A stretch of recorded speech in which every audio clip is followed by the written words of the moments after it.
All right, so welcome again, and I am going to introduce Andrew, who's going to kick us off today. After a 15-year career working in rural communities with various innovation, business, and economic development organizations, Andrew founded Mashup Lab in 2014. Shortly after the launch of Mashup Lab, he co-founded Awesome South Shore. This community-backed microfund gives away $1,000 a month, cash, no strings attached, to people with innovative ideas to do something awesome in their community. Identifying gaps in resources and a need for support in his community, he's since been part of creating 5 rural co-working spaces for freelancers, entrepreneurs, and independents in the South Shore under the brand Work Evolved. Andrew and his team have worked with nearly 5,000 aspiring entrepreneurs throughout rural North America, supporting them along the full spectrum of their entrepreneurial journey. So Andrew, welcome. Thank you so much for being with us, and we can't wait to hear from you. Amazing. Thank you so much, Juliana. Thanks everybody for for showing up, and I'm super excited for our conversation today. And I just shared my screen, so you should be able to see this. So just give me a thumbs up if you can see that. Okay, perfect. Thanks so much. So I really want us to get the most out of our time together today. I know how precious an hour is of your day, and especially if you're doing awesome things in rural places. So I thought what might be a way to kind of get the conversation started is if I took 10 or 15 minutes at the very beginning to do 3 things. I want to share a little bit of background and context just to sort of set the table for the conversation and give you a little bit of context for the insights and learnings that I'm going to share. So that's the second thing I want to do is share like some of the biggest lessons and insights that we've gained from having gone through this process to create co-working spaces and build the community around them. All of which we've been able to do with 0 government funding. So these are all things that are sort of self-sustaining. So share some lessons around that and maybe a couple of stories that might paint a bit of a picture for what we believe is possible in every rural place if you get these things right. So does that sound like a good plan for everybody? Yeah, I'm seeing heads nod. Awesome. So let's dive right in. So the most important thing to know about me is I'm unapologetically a rural guy. So I spent my entire life and career in rural places, mostly helping people figure out if there's a great business to be built around the ideas that they have. And just to kind of place ourselves geographically. So this is Atlantic Canada. Here's Nova Scotia, and this is where I'm sitting today. It's on the South Shore, just 15 minutes from the Atlantic Ocean. And as Juliana mentioned, I spent about 15 years or so before starting Mashup Lab in various kind of rural economic development roles. And during that time, I felt like this was a pretty accurate picture of what the entrepreneurial journey looked like. And as a result, the things I was doing to try and build the ecosystem of support around those entrepreneurs kind of mirrored that image. And through a whole sequence of events, I won't bore you with the details of now, I began to realize that there was actually a part of this picture that was completely missing. And it's this piece right here. It's that sort of messy, squiggly, all over the place part of the entrepreneurial journey that people experience that before they even step onto that little bike and start pedaling for the first time. And since launching Mashup Lab, like over the last 8+ years, what we're learning is that the pool of people that are sitting in that squiggly, messy part of the entrepreneurial journey is actually exponentially bigger than the folks that are showing up to our workshops and coming out looking for help and signing up for our incubators and accelerators and all that stuff. There's a lot more people that are sitting on the sidelines, not plugging into that ecosystem than there are folks that are plugging into the ecosystem. And that really is where Mashup Lab was born is, as you know, in these roles, you can get spread a mile wide and only able to go an inch deep on any one thing in any one day. I just wanted to go an inch wide and a mile deep on trying to figure out this problem of like, how do you get the attention of those people that are sitting on the sidelines and how do you get them off the sidelines and into the game? Because I felt if we could start to better understand how to solve that problem, a whole world of resources, supports, and things open up for those people once they start to hop on that bike and start pedaling. There's all kinds of things that they can plug into. So we experimented with lots of things, but we realized that not just in our own community, but in lots of other rural places, that part of the entrepreneurial journey is less well understood and scoped out. And a bit of a gap around the things that we do to get those people activated. So we've experimented with lots of things with Mashup Lab, and I'm happy to talk about any of them today to see wherever the conversation leads us. But the two things that we're currently doing to try and solve that problem is by creating rural co-working spaces here in my own community and on the South Shore of Nova Scotia. But the thing that's actually having the biggest impact is the virtual business incubator that we've been now running in 200 plus communities across rural Canada and rural America. So and I'll wrap all of this up by explaining a little bit about how those two things kind of work together to do some pretty cool stuff in our communities. All right, so first I'll talk about the rural co-working spaces.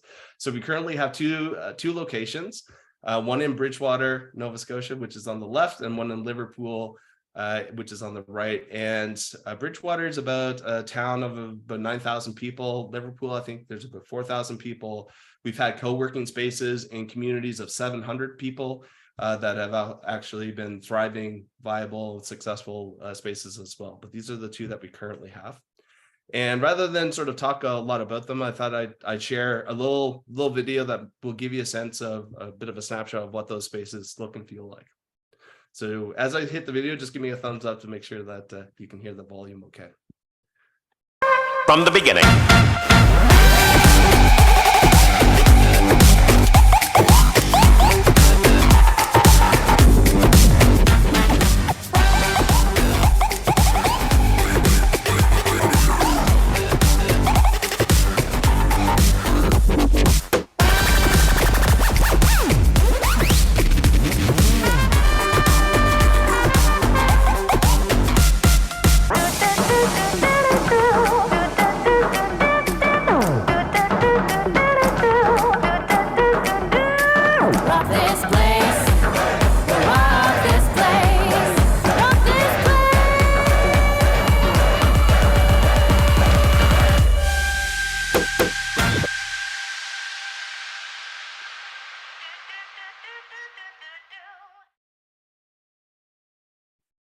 All right, so that's a little bit about what our spaces look and feel like.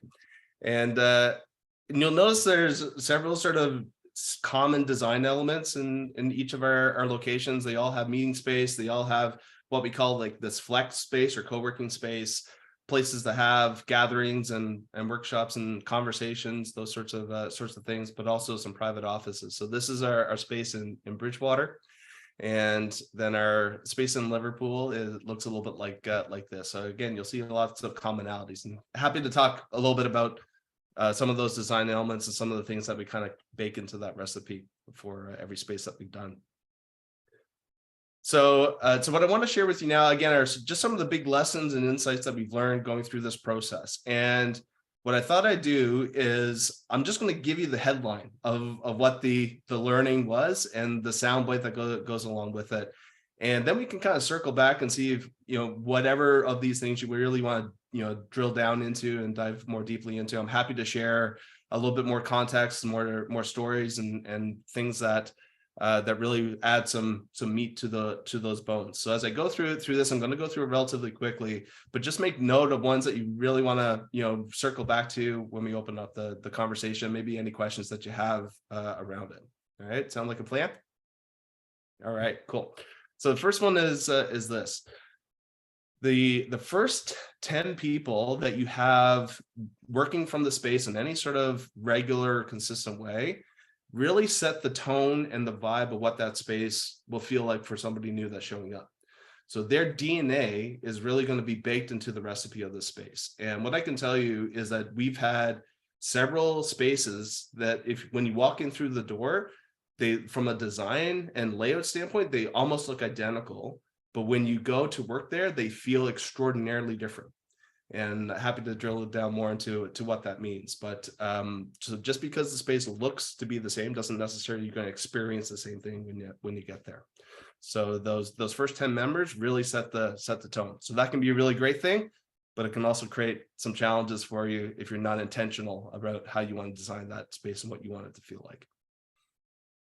The second thing is this: when you're running a co-working space, heat and noise are going to be the bane of your existence. And it's going to cost you, it can't cost you a small fortune to heat and cool the place. And you can spend a lot of money, and I have thousands of dollars trying to soundproof things, but with only marginal effect. So this is just something that you have to set expectations around and have to deal with. And again, happy to circle back and share some of the things that we've done to try and mitigate some of those things. But it is a constant issue, and it's very, very difficult to get it perfect and right for everybody. The next thing is around this, what you see here. And oftentimes when people reach out because they hear that we may have done this a couple of times and they're in a rural place and say, can you give us some tips around the space? Most of the time they're reaching out to me is because they have questions around the space, like what should we have in the space? What's the equipment we need to have there?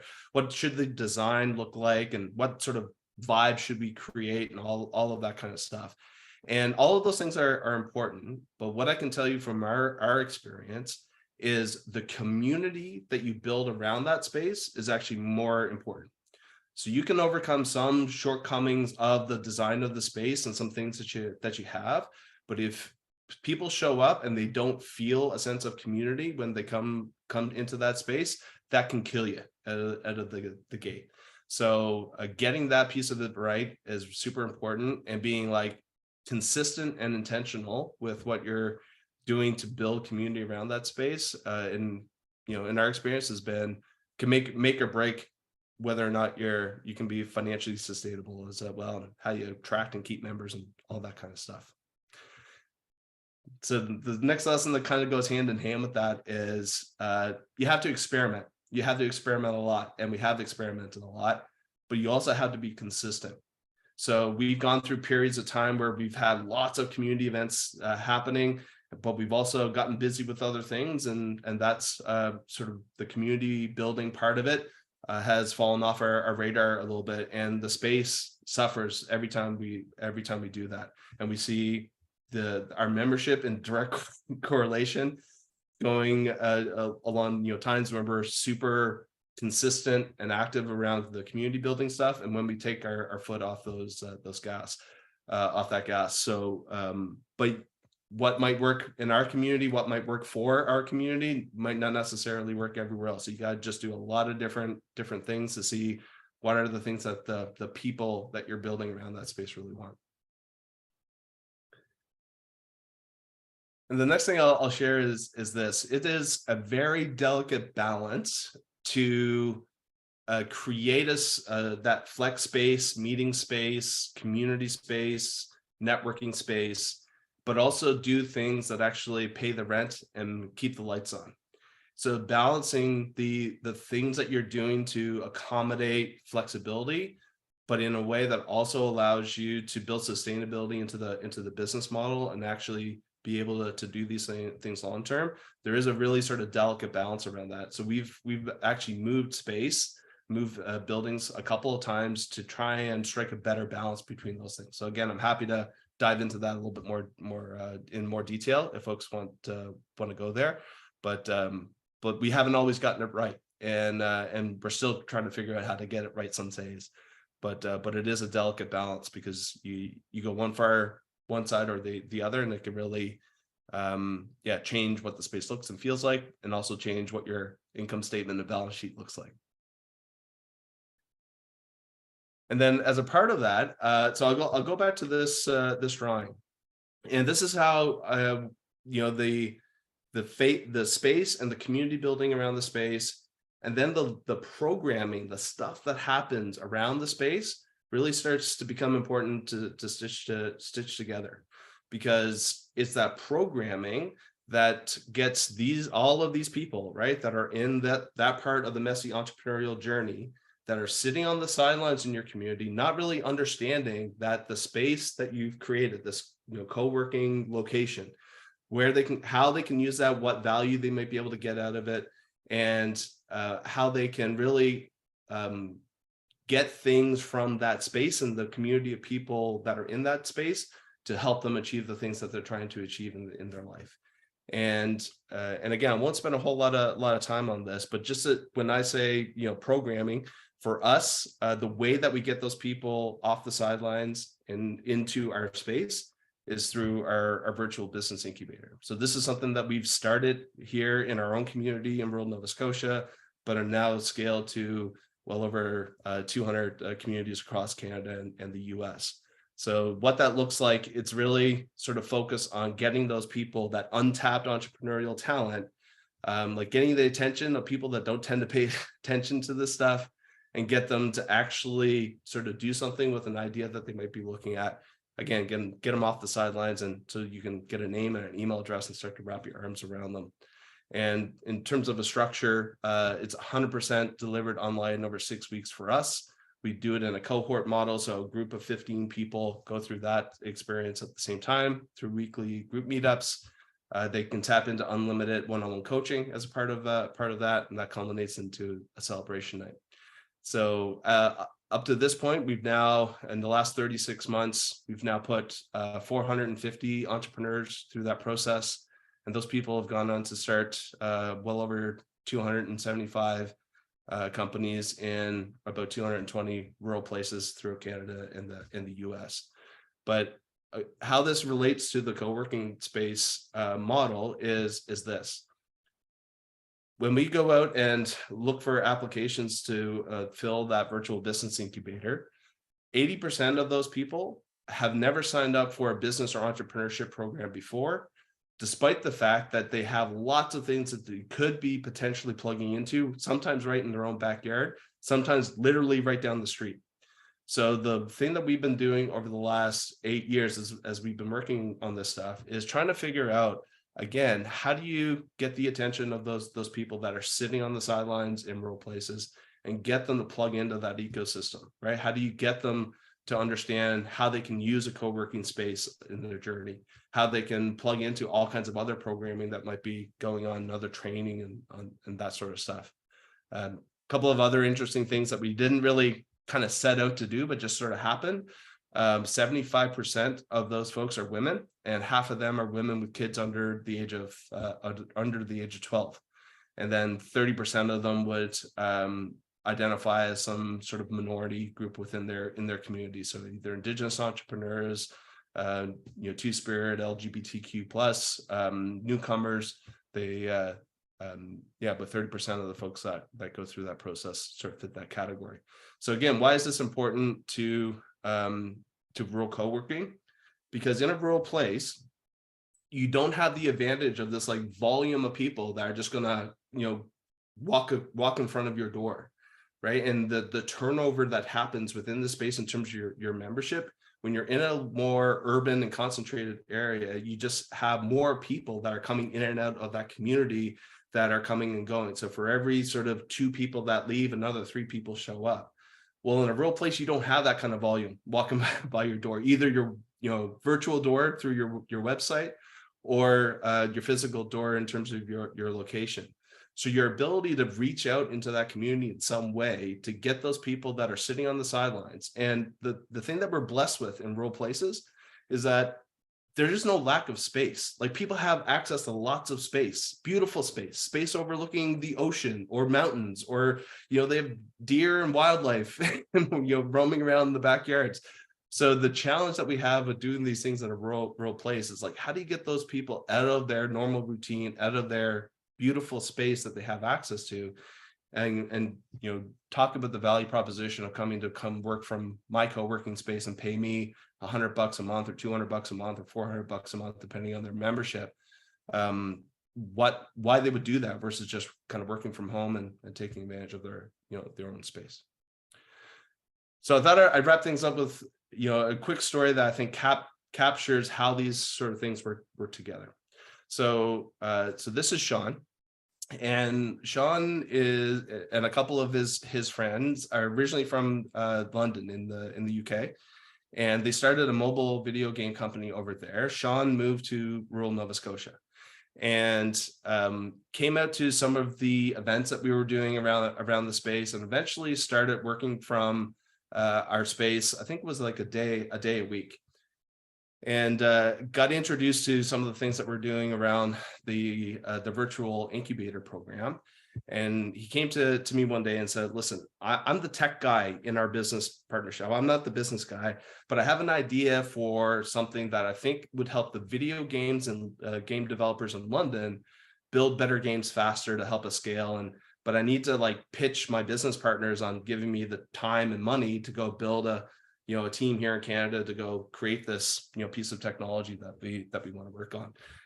So he had the technology stuff figured out, but he didn't know how to make the business case to pitch that idea. So took that idea through our virtual business incubator. And long story short, he was able to make a compelling case to his partners in the UK that gave him the green light to go do this, and then used our co-working space to like plug and play through like the flexible memberships as people came and went, like as he recruited people and was able to start to build the core team of people he needed to go and create this tool that would help the video game developers in London. Again, long story short, just before Christmas 2 years ago, they were able to figure out how to scale that company to a point where the largest mobile video game company in the world, MTG, bought them for $375 million US, and which is amazing. And the best part of that story for me is that there's two things. Number one, Sean built up his team to the point where he actually had to take over my co-working space.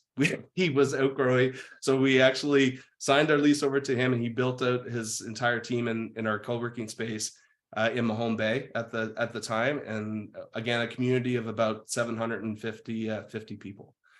The other great thing is that we now have 15 young professionals making $60,000, $70,000, $80,000, $90,000 a year, bringing their kids to that community, putting their kids in our schools, spending money at local coffee shops or restaurants. The ripple effect that has had in that community has been massive.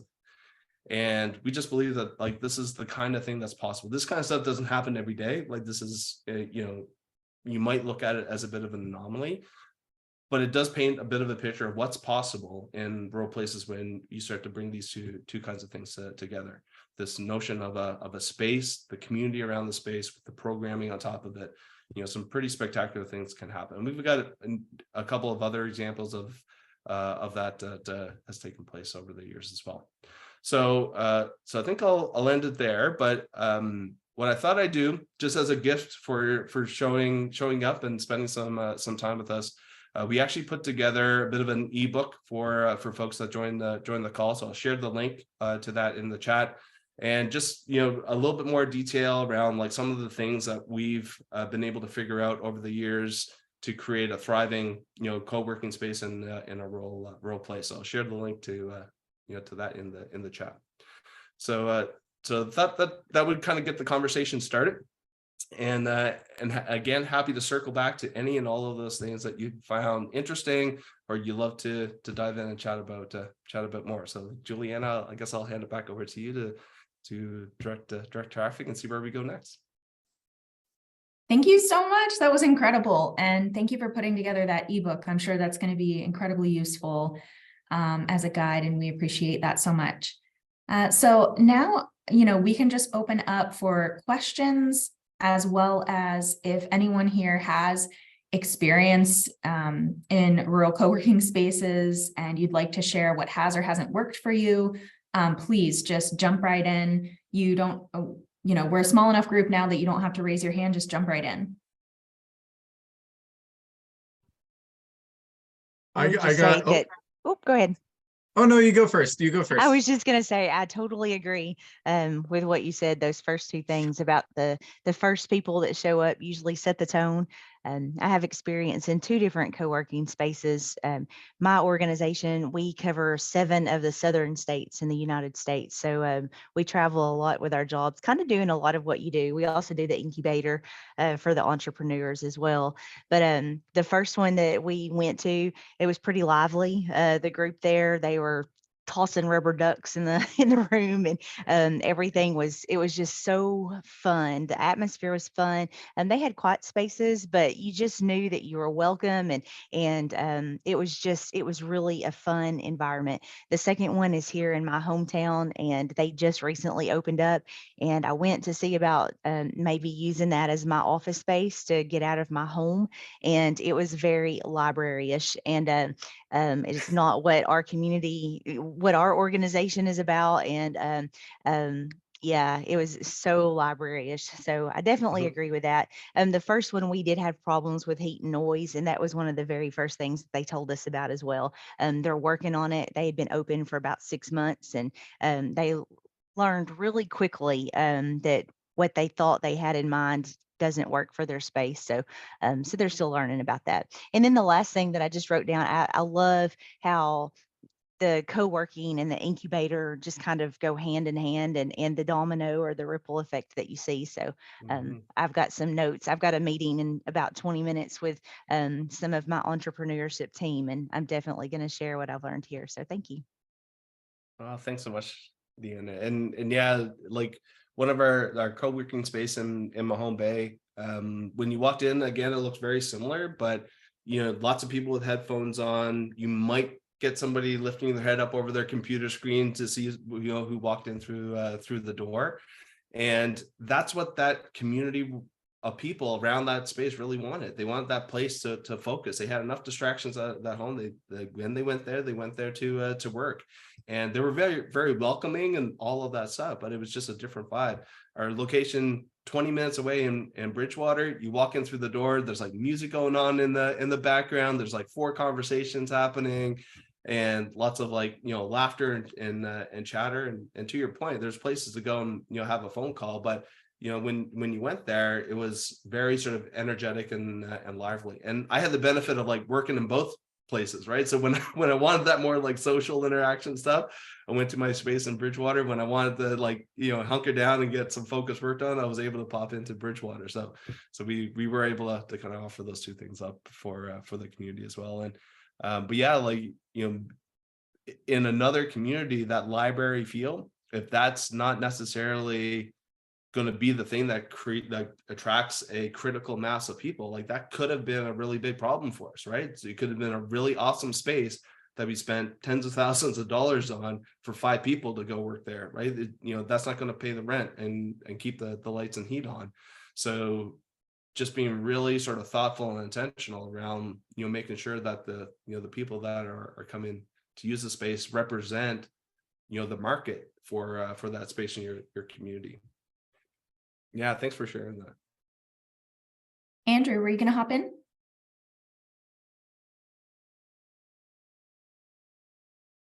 Yep, you're muted. This is where we So start I'm to with sound like a seance. Like, are you there? so I'm with a makerspace in the Concord, New Hampshire area, the Concord Makerspace, and we've been trying to promote our members to push their business further. So they come in, they learn how to do this stuff. They have great ideas, and we're trying to push them further, right? So we just started talking to a co-working space that popped up in the center of Concord, in the Concord Hotel. And so we're trying to create a partnership where between what they're doing and what we're doing, there is about a 20-minute drive distance because we just opened up a little bit further out of town. So we're trying to figure out how to encourage people into pushing their business a little bit further, if that's something that they're comfortable with. But some of them definitely want to, and we support them in the designs of their product and how to make their product, but we haven't quite figured out how to encourage them into the next step. So we have been making partnerships with SCORE and a couple other groups. So that's our first attempt at it. It is also worth mentioning, we did just open up our new location. So we were down for maybe 6 months while we built up our new location just out of town. So the other question I have is we're opening, or how do I phrase it? We have we want to open ourselves up to more people who have this ambition to make something and to use our space to boost themselves as a business. But we do have a $65 a month price range, which isn't bad. If you consider what the makerspace offers, it's a pretty good price. But if you're just starting out, you have these skills, but you need the space to work, and you're just starting out, you might not have $65 to spend. We're trying to figure out how to enter that. We've looked at scholarships, but finding the sponsors for the scholarships can be a little bit tricky. So that's the other avenue that we're trying to get. How do we bring people in to begin with until they're up and running, and then they can support us further on, as we sort of co-support each other? Yeah, that's a super interesting question. Like we struggled with the same thing. We've done things like offering up sort of free memberships and all that stuff. But what we're learning is that, and we see this on sort of the virtual business incubator side as well, and it doesn't matter what the price tag is. When somebody is at that very sort of early stage, like every decision that they have to make to go do something is another friction point, right? So and it doesn't matter if it's $65 or $650 or $6,000, even if they have the money, right? It's not necessarily about affordability, but even if they had that $65 to spend, they're not necessarily at a place mentally where they're like thinking about investing in this like idea that they have. And so the model that we've used for that is to find partners and communities that allow us to offer that program up for free to the entrepreneurs, and again try to get as many people in the top end of that funnel. And we've done similar things with the co-working space, where we've had people not necessarily sponsor scholarships, but like just sponsor an event, sponsor a thing that gets people into the space and using the things. But the challenge that we've had around that is the real value from the space can come at any sort of moment. It really happens in those serendipitous conversations that you really have no idea of anticipating. It's not in your schedule, and you never know who you're gonna bump into there. So we try to think about things as less around like one-off events to get people into the space, but like, is there something that we can do to encourage people to come back on some sort of regular basis? So we were charging for, our events to come out. We eliminated all of that and just said like, come one, come all. Like if, it costs us a little bit of money to, get some food into the space, and we have we maybe pay for a few sandwiches or those sorts of things, but that consistent way of bringing people back where they begin to experience and what it feels like to have that one conversation that changes your entire week, then it clicks. It's like, oh, now I understand, or like do that one thing right in the space that's like, oh, now I get it. Now I understand how this fits into this plan I have for my life and what I'm trying to achieve. And it's really, really difficult to do that if you're just like giving a 1 day pass or doing a one-off event.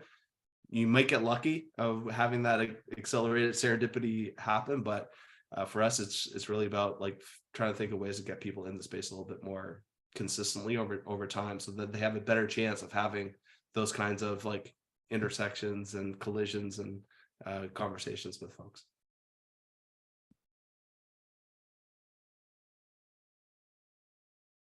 The people that do use your spaces, like, curious as to what's your target market? Just people who don't have the space at home for their own office, or? Oh my goodness, such a great question, Emma, because this is something that we really have gone back and forth on over the years of like trying to get super focused around who our customer persona is for the space versus keeping it broad, because oftentimes the amount of people that you need paying you some sort of money every month to make it financially sustainable, there sometimes isn't enough critical mass of like the super specific kind of customer.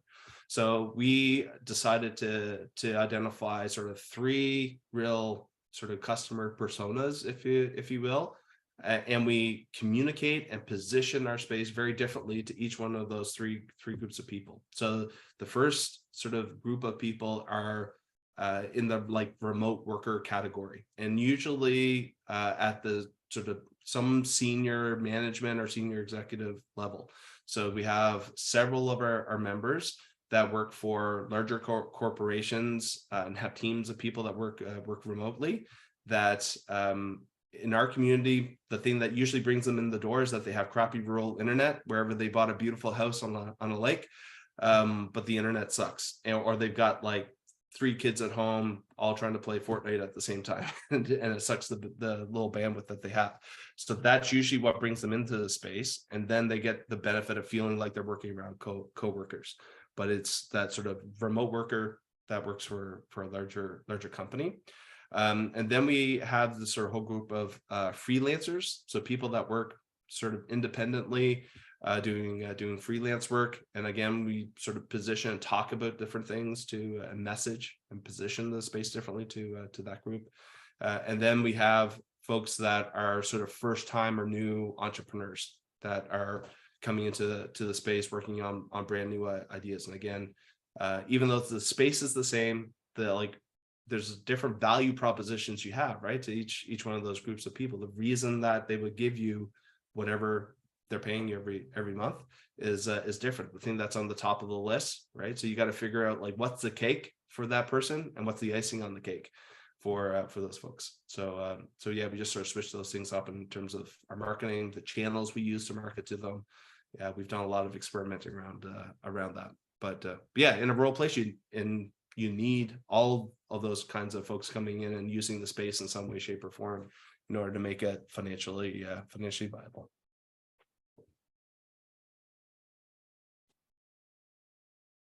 I'm Marianne Christensen. I'm actually with the Hannah Grimes Center, and somehow we didn't communicate the link correctly. So sorry for being late.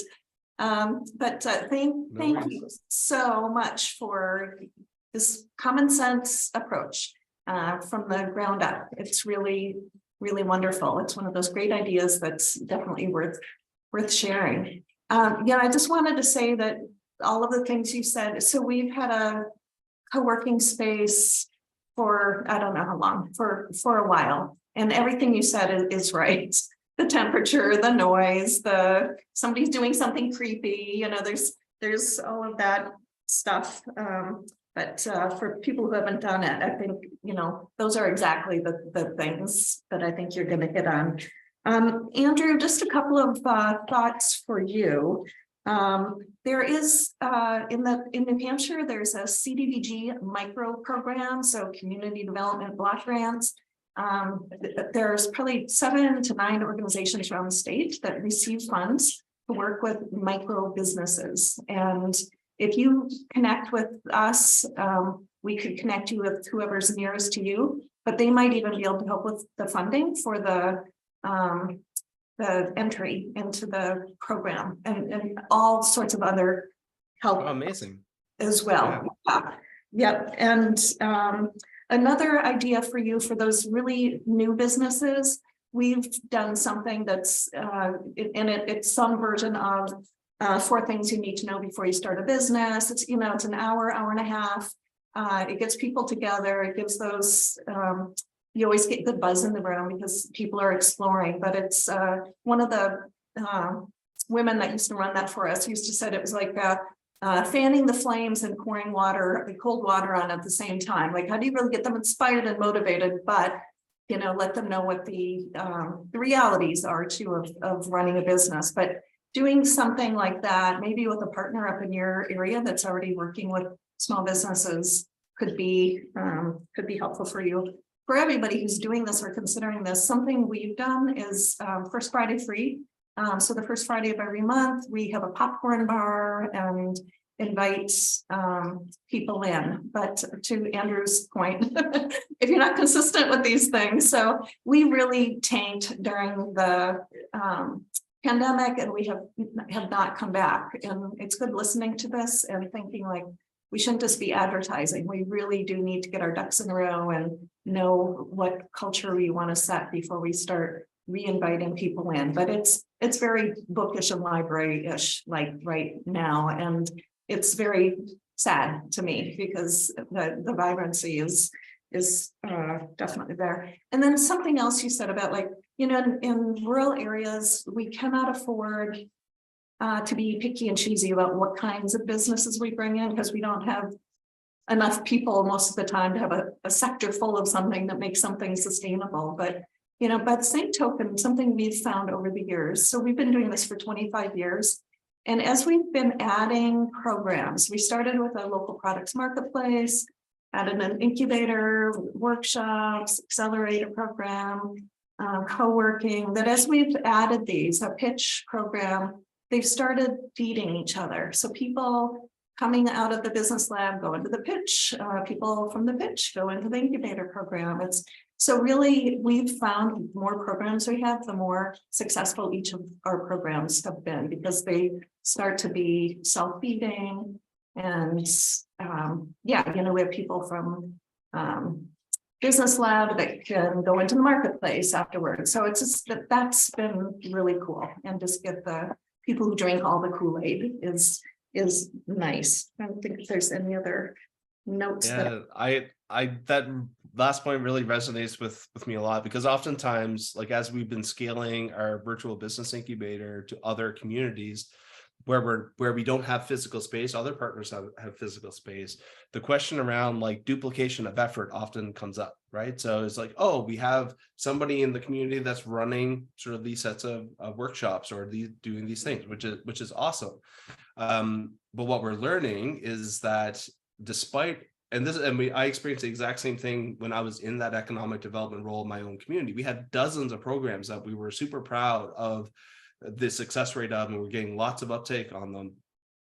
But when we started to think about positioning sort of that virtual business incubator in a slightly different way, we attracted a whole other audience of entrepreneurs into the process that were sitting like right under our nose in that community. I had spent like 20 years working in this community, and I thought I had a good handle on like who was out there working on ideas. And the reality was I didn't. Like there was just a whole sector of my community, a whole part of my community that just was not plugging into all of this other stuff. And I think at some point you can get too much of too many things, and it can become confusing. And at a certain point, like you don't necessarily need 5 different organizations in a small place helping people write business plans.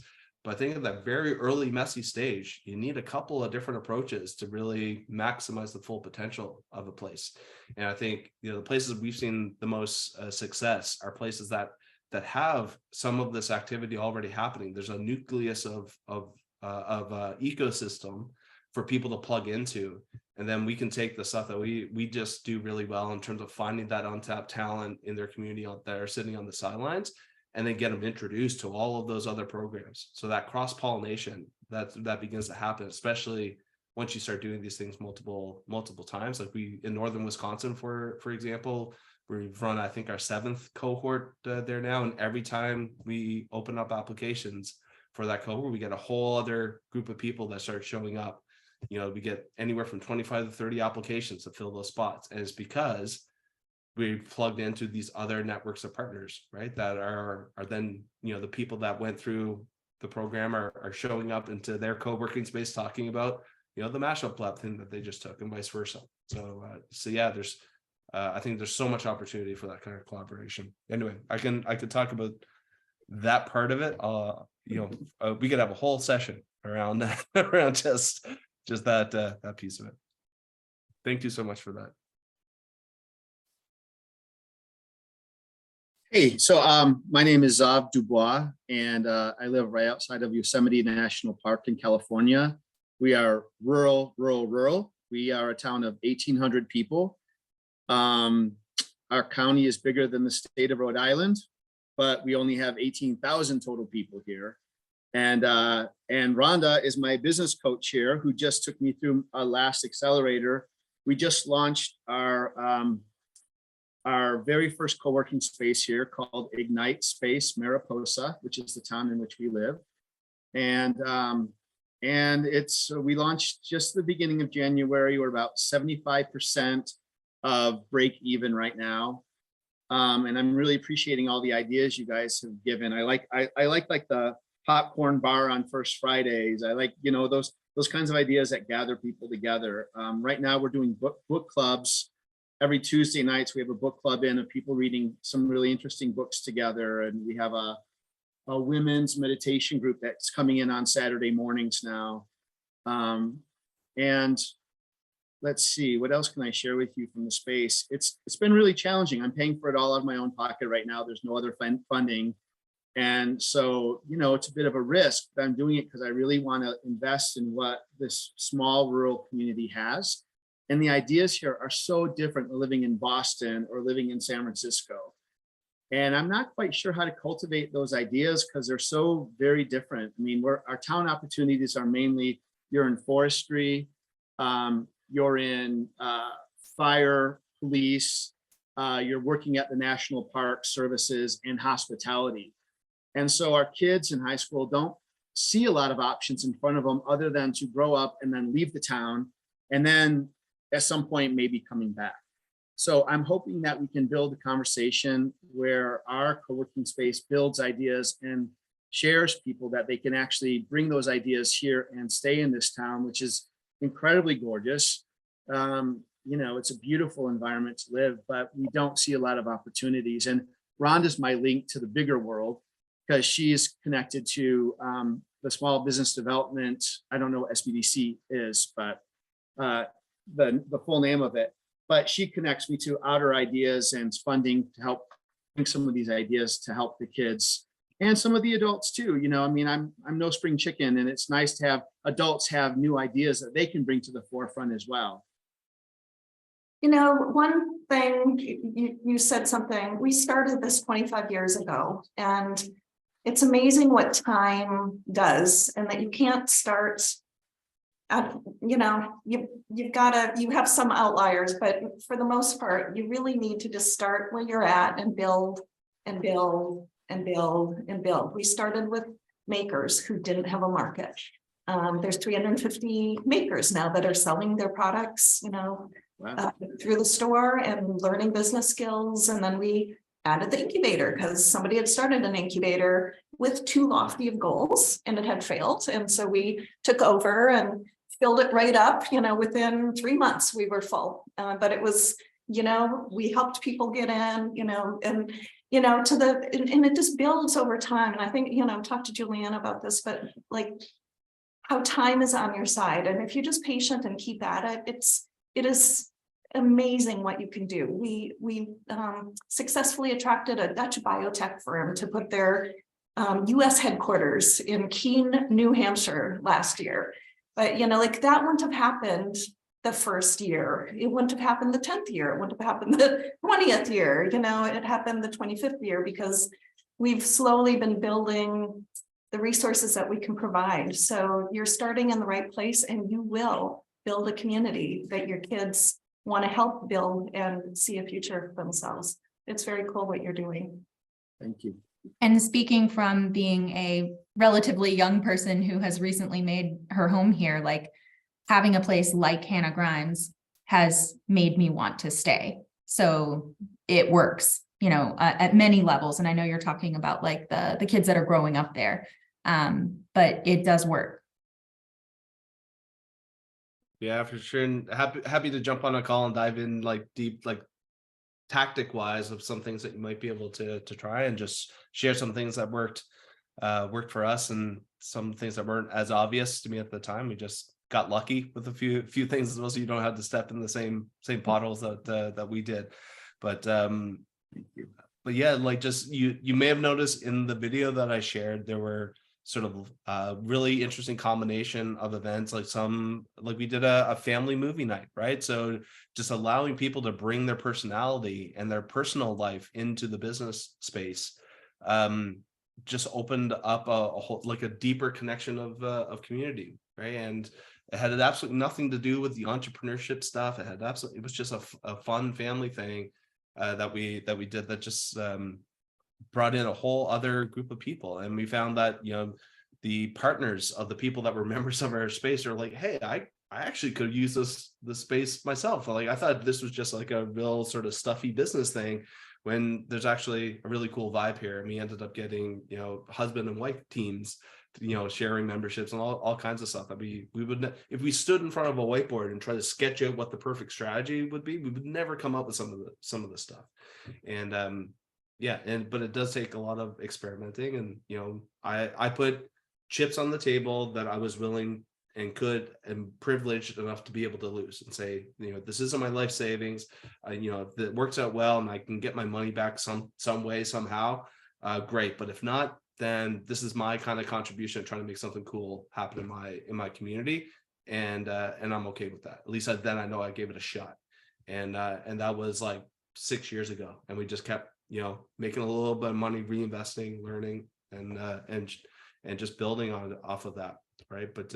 But it does take consistent effort. It doesn't necessarily take a whole lot all at once, but that consistency of just like keeping, you know, chipping away at it is what's really been successful for us. And eventually you find the thing in your community that then get a bit of a flywheel sort of thing happening, right? It's like you strike on what the big need is, what the big gap is, and then you get, you know, more people kind of then it starts to grow organically. But yeah, it takes some time. So yeah, feel free to reach out and connect. And happy to kind of talk strategy and tactics with you and help you dive into a few specific things. Thank you. I have to leave for another Zoom call starting in a minute, but I appreciate you all very much. Thank you very much. Cool. I'll go ahead Great and to meet you. share my email and LinkedIn stuff on the screen as well. Feel free to connect. Thank you, Andrew. I'm getting it before I take off. Yeah, sure. And we are at time here, so we're going to go ahead and wrap up. I do so appreciate, Andrew, your time and your expertise and your willingness to engage with us on this platform. We hope that these sorts of conversations that you all could join us in September at our summit. As I mentioned before, we do have a sliding scale for ticket costs this year, so hopefully that helps. And again, just so thankful, Andrew, for your time, and hope everyone has a wonderful day. Thanks for being here. Well, it's my absolute pleasure. Thanks so much for the invitation. Thanks everybody for coming in and for the conversation. Absolutely. Bye. Bye. Enjoy the rest of your day. You too. Cheers.